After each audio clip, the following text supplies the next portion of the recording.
Well, welcome everybody to another episode of the Future of BizTech. I'm your host, JC Granger, and I'm here with Meagen Eisenberg, the CMO of TripActions. Meagen, thank you so much for coming on. Tell us a little bit about yourself and the company. Thank you for having me. Definitely excited to be on. I am the CMO at TripActions. We are a full travel management and expense platform. We've got about 4,000 customers global around the world. It's been a crazy wild year, of course, with COVID and us being in business travel, but we've launched about 40 new product enhancements and major releases. So we've been busy as a team building. I'm based out of the Bay Area. I've been here about 2 years. I've been in marketing over 20 and in tech and love it and love what we're trying to do. So yeah, fellow marketer, like that you're in my head there. I've been doing for about 20 years also myself. Yeah. And what part of the Bay Area are you in right now? So right now I'm in our Palo Alto office. So yeah. I grew up out there. That's Palo Alto, Mountain View, San Jose, that whole little trifecta, Awesome. Okay, well, so let's talk about that though. As far as, you're in the travel side. I see two sides of this. I see one is you guys obviously been pretty affected by COVID, but it sounds like that is either A, forced a change for you guys to keep working, or B, kind of giving you time to say, well, we might as well go work on all these other cool new features. So let's talk about how has that affected your company, and then maybe just the industry in general. I mean, it sounds kind of obvious how it's affected them, but I'm curious to see, how did you guys pivot and, to correct for that? Yeah, so we're still very much a full travel platform. One thing though is we had launched a product called TripActions Liquid, which is our payment and expense management. It's a corporate card. There's a virtual card in February, about a week before everything shut down. And so one thing we found is that the second largest spend at most companies is T&E. And 70% of that spend tends to be travel, but there's a 30% of spend that's not. So think about everyone setting up their at-home offices, buying software, doing marketing spend, digital paid search. You can do all of that on a corporate card and be able to much easier run the expenses on that and do reconciliation. So it accelerated that product greatly this year because of the need for all these remote workers to be able to do payments and expensing.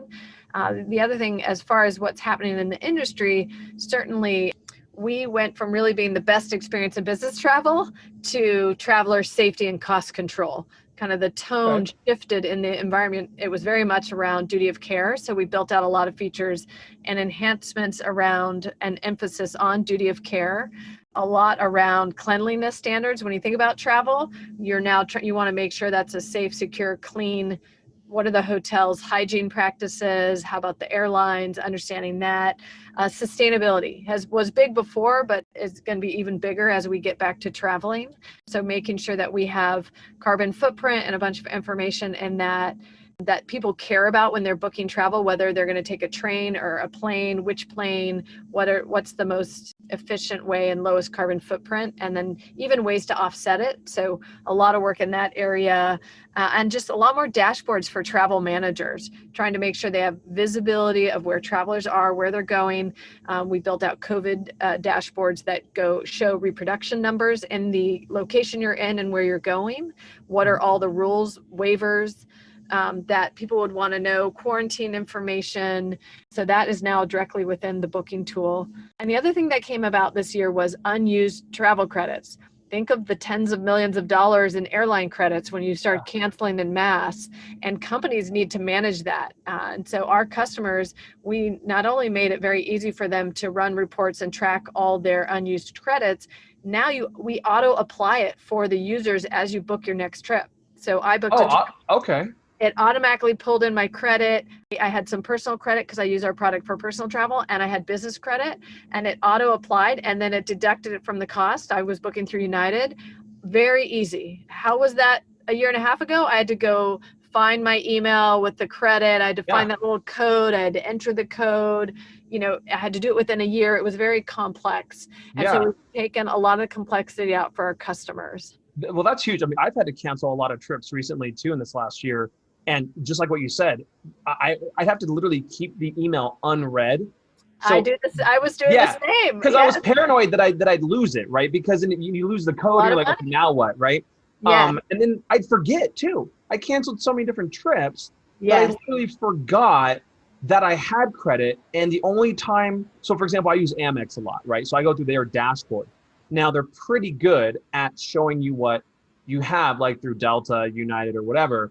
And that's nice. You can kind of click on it and whatnot. But again, I wouldn't realize I had it until I got in there, right? And then sometimes, again, if I lost the email, I'd always be paranoid about that. So I just thought that's really interesting that you guys did that. And again, sometimes it takes these kind of crazy events to kind of force that innovation, because there's nothing temporary about the benefit of what you just did there, right? That's something that'll be good after COVID too, right? Yeah, it's also, we built it where it's very easy for new customers to import all of their credits and users and to be able to auto apply that, so they don't lose access to that and the credits, because it's a big expense item that they need to be able to track and leverage.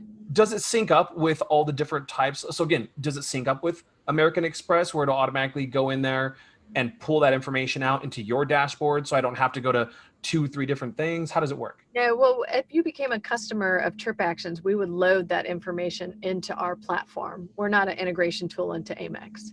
We would take the information and load it. So you have more of a personal touch. So tell us, how does that work then? Because I was on your website, and it made it kind of sound like that I had like a personal travel, assistant kind of thing. So maybe walk us, the audience and myself, through how that is different than just something syncing up.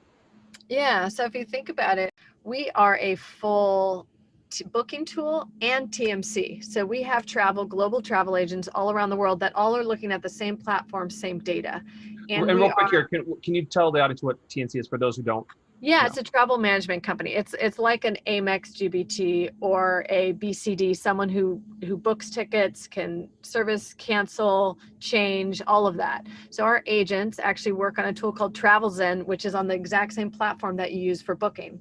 And we're 6 years old, born after the iPhone. So we are created and designed around your expected customer experience with your phone.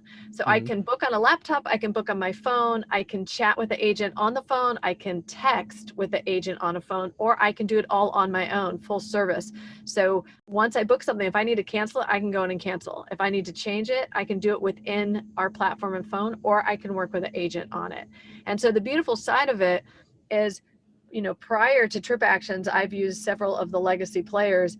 If I need to make a change or cancellation, or let's say my flight got canceled, what are your options? Well, you can go wait in line at the airline, or you can call an agent. For us, you have all those options, but now you also have the ability to do it yourself or chat with the agent, and you can do it over Wi-Fi. So I can be landing to make a connection, find out while I'm in flight that my next flight is changed or canceled. I can be texting with an agent saying, hey, I got this alert that this is canceled. Can you book me on the next one? They'll respond back, yes, I've got you booked. They know who I am. If you call in, you have to say, first you have to wait for someone to pick up. Then you have to say who I am. They have to figure out your policy, find out what your trip you're on. On TripActions, we already know all of that because it's associated to your app on your phone and who you are. And we have duty of care, and it's all on one platform. So I don't have to go through all those security questions every time. Like when I usually call Amex, for example, they already verified. The fact that I'm even talking to them at all, they already know it's me. That's right. And the other thing with Liquid, which I love, I've been a Liquid user before we launched it in February, about 1.5 years. It is when I travel to London, Amsterdam, all of that, I have the corporate card, and I can, go get a coffee, go get lunch, go get dinner. I don't have to keep the receipts. It automatically pulls in the information, reconciles it on the back end for finance, and submits the expense.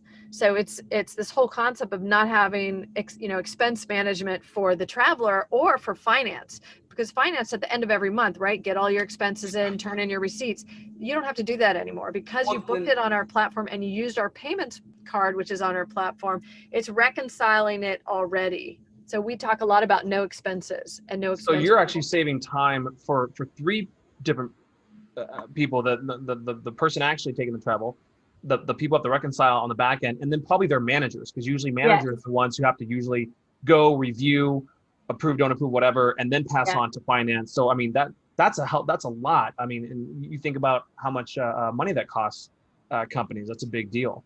A lot of time, and because it's all on one platform, the policies are what really matter. They're in there. So you can set policies on your cards where you only turn them on when you're on a business trip. So you're not worried about fraud on corporate cards when people aren't traveling. And since you book travel on our platform, we know when you're traveling. So we know when it makes sense to spend. The other thing is if it hooks into your calendar. So if I go and have dinner with 5 people or 20 people, normally I would have to take a picture of the receipt and then divide it against and load all the attendees. It will automatically pull in those that are on the calendar and divide out the number by the people on the calendar.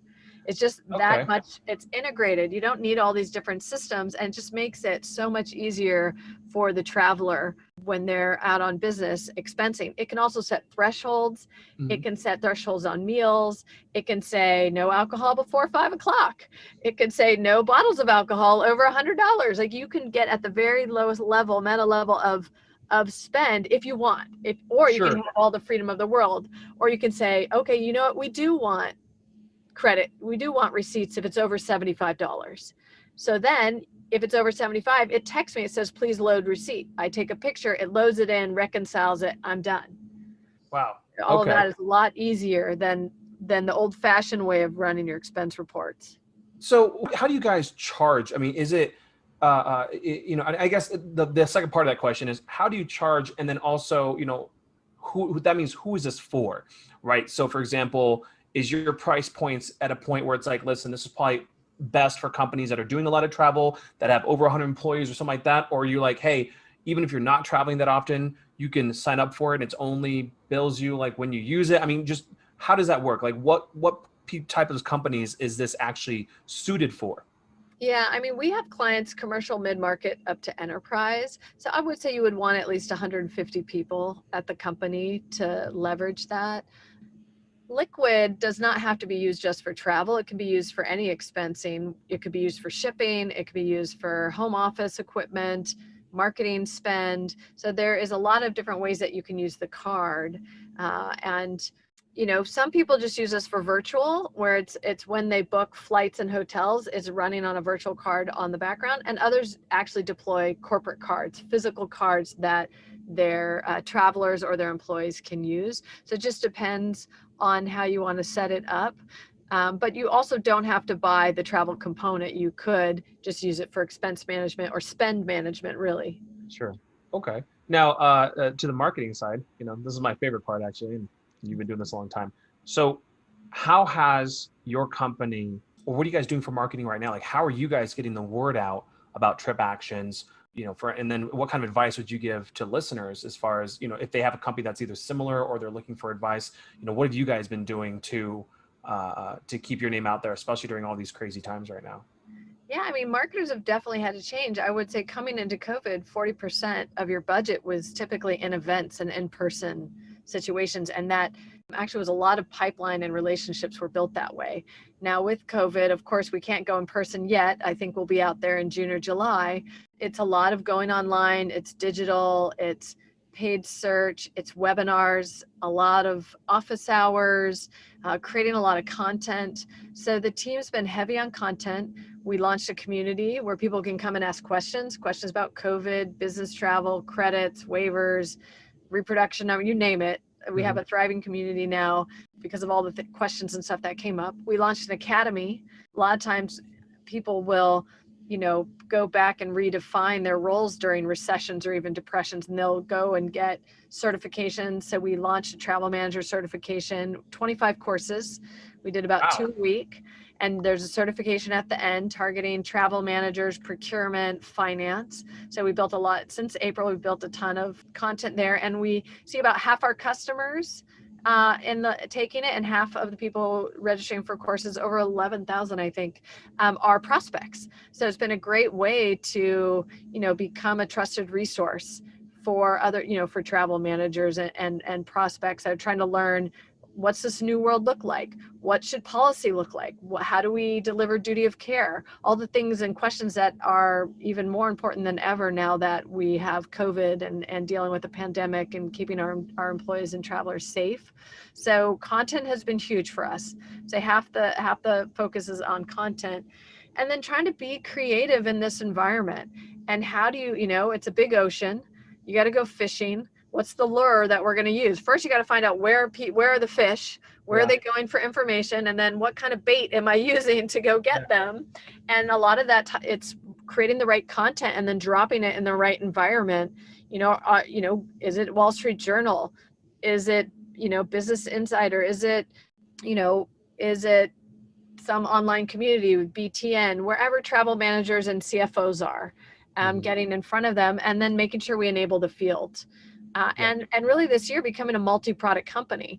I think for us, we've got a pretty good brand around travel. We've got over 4,000 customers. We've gone up market. We have a lot more enterprise clients joining, but they know us as travel. So what can we do to make sure they really know we actually are fintech as well? We're a payments platform, and we've got this product called TripActions Liquid. This is how you can leverage it and use it in the value prop.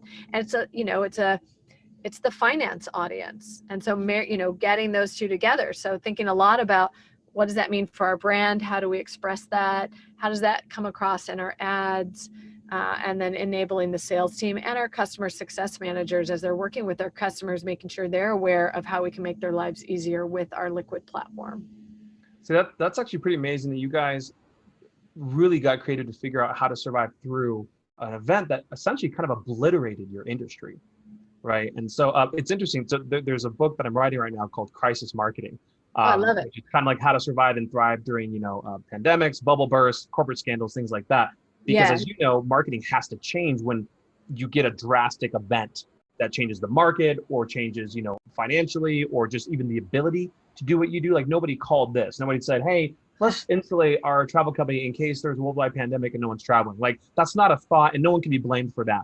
But you guys did a fantastic job at pivoting and saying, okay, well, all that went away, but so what can we do to keep this afloat? So I might end up reaching out to you as a case study for that while I'm writing it, if you don't mind, because you guys are a perfect example of what I was trying to talk about, of how to make that pivot, make those hard choices, and come up with new things also to reinvent yourself a little bit. So I think that's really cool. Happy to talk through that. Yeah. Well, I guess we'll do it for the next one. So, this is called the Future of BizTech for a reason. So my first question is, what's coming down the pipeline for TripActions? Like, what's kind of the sneak peek of some of maybe the features or directions you guys are going that the audience can hear now, so they know what to expect in the future from you guys? Yeah, I mean, a lot of discussions around the future of work. And what does this mean? This work from home, work remote, mobility. What are businesses going to need how does it change the environment? Right now I'm in an office. Will we continue to stay in offices, or will we go to a hub spoke kind of model where periodically, monthly, quarterly, you bring your entire company together? And so we're doing a lot of innovation and work in our product around meetings and events. And what does that mean? And if you imagine that world, we actually think people will end up traveling more. If you don't have everyone in the office working together day in, day out, water cooler bonding, aligning, you're going to need to communicate more than ever, align objectives, and still bring people together. And it may even be more expensive to bring them together when everyone's remote than having them all in an office. We'll see. Mm-hmm. And so we need to create those tools and provide that where, let's say you want to have you want to bring your team together and they're spread out across the United States, or even spread out across Europe. Okay, should I have an Atlanta, Dallas, or New York? You'll be able to go in our tool, put those cities in, and load the employees you want to all meet. And it knows, of course, because they've got employee data, where their location is. It knows all the inventory on the hotels, the meeting space that's available at those hotels, the cost for airplane. We run all the dynamic pricing, the cost for flights, the room block, everything, and we'll spit out, hey, this is the cost to have it in Dallas, Atlanta, or New York. You can decide what you want to do, put it in, and then it'll distribute invites to everyone to go book their travel. And so how much easier would meetings and events be if we did that? And so the team is busy working on that and bringing that future of work. I mean, we have an amazing product and engineering team that has done a brilliant job really going through COVID and delivering the needs of our customers around all the dashboards and duty of care and visibility and all that stuff. And it's just amazing to see them tackle now what we believe the future of work to be, to provide for customers and future customers. And then just to support our partners and the airlines and the hotels. And they're doing a lot of work around making sure they've got a safe environment for meetings and events and bringing people together. So, I mean, that's amazing where you guys are going. Now, the second part of that question is, where do you see the travel, industry, as far as, like what you guys do with software and whatnot? Where do you see the whole industry going in the next, let's say, 5 years? I mean, there's where you guys are going, but what do you see, from all this, if you had to fast forward, what do you think is kind of coming down the pipeline overall? Yeah, I mean, definitely enhanced duty of care. It's no longer going to be an option whether you use your booking tool or not. Companies are going to need to know where employees are.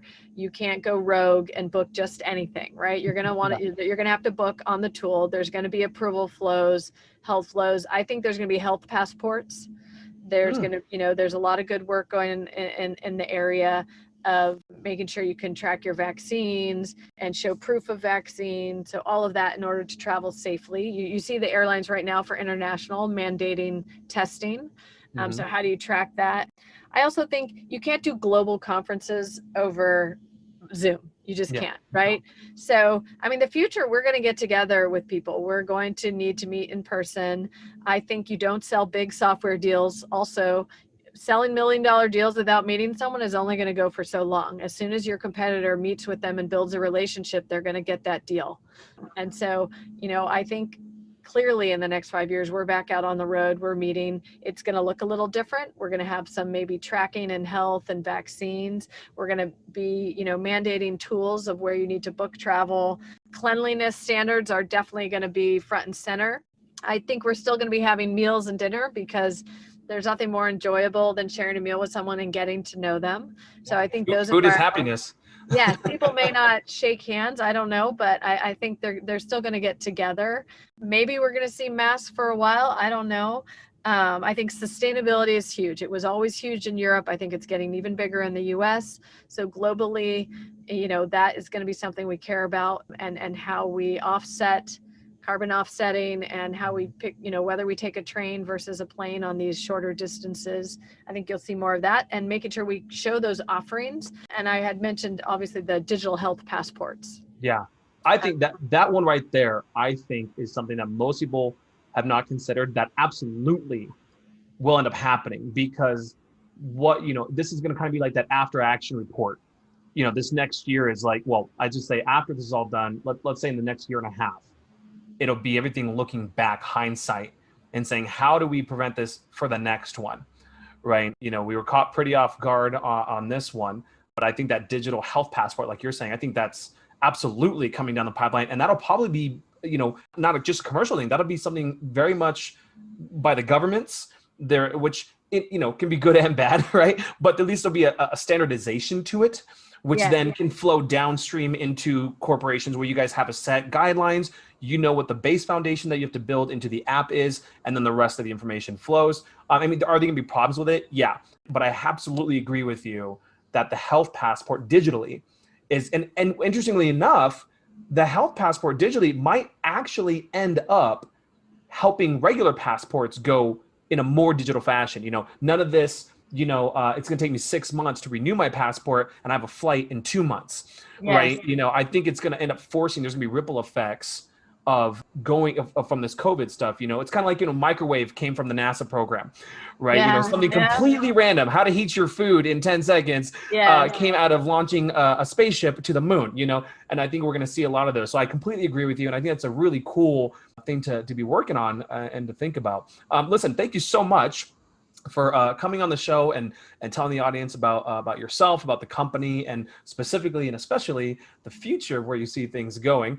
How about this? Is there anything I didn't ask you that you think would be a benefit to the audience to hear? I think the most important thing is we had to focus when the crisis hit. We had to focus on, what do our customers need, product market fit, cost control, and our employees.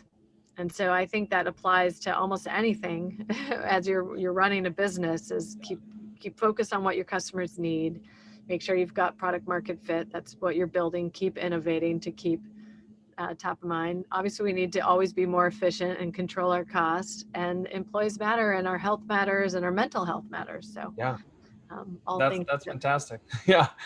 How can people reach out to you or the company if they really love what you're doing here and they're listening and they want to try to engage with you guys? Yeah, so tripactions.com is our website. We've got a lot of ways to contact us on there. You can follow us at TripActions on our Twitter handle, and we're on Facebook and LinkedIn and everything else. And I'm on all those platforms as well at M. Eisenberg. Awesome. Well, listen, thank you so much for being on the show. And I look forward to hopefully a follow-up conversation, maybe is using you guys as a case study for the book.